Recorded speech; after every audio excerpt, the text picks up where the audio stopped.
gawin sa'yo, huwag mong gawin sa iba. Lalo na kung ang target mong makabangga, saksakan ng dami ng kasangga. Nagpapaalala ang amazing story number 3. Lunar 2 and 2 otters.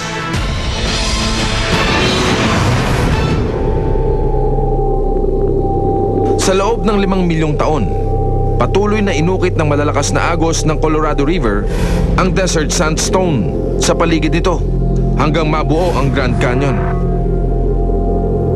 Higit 1 milya ang lalim nito at may lapad na 17 miles.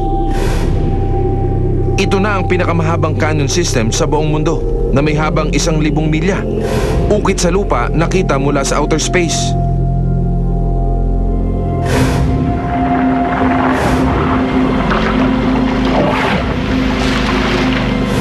Habang papalayo ang ilog mula sa bundok, lalong nababawasan ang lamig nito, kaya mas maraming hayop ang nabubuhay dito.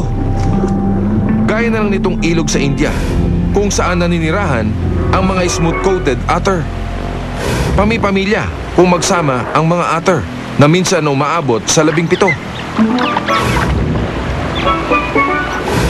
Sama-sama rin sila sa panguhuli ng pagkain at para matuto.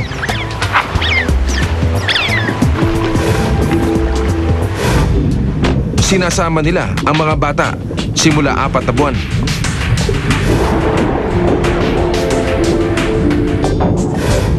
Hindi man nakakahuli, basta natuto okay lang.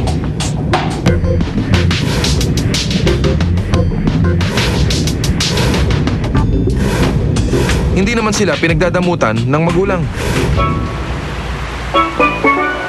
Sa ilog na ito, hindi lang mga otter ang naninirahan. Meron silang kalaban, ang mugger crocodile.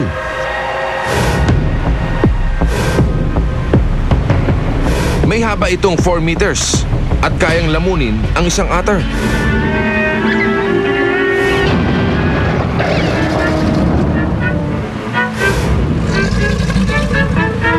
Pero sabi nga, there is strength in number. Kahit na maliliit, hindi takot ang mga otter sa buhaya.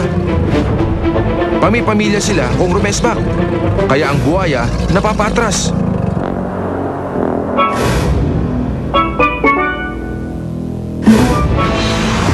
Tubig na hatid ay buhay, pinamumugaran pala ng pasaway.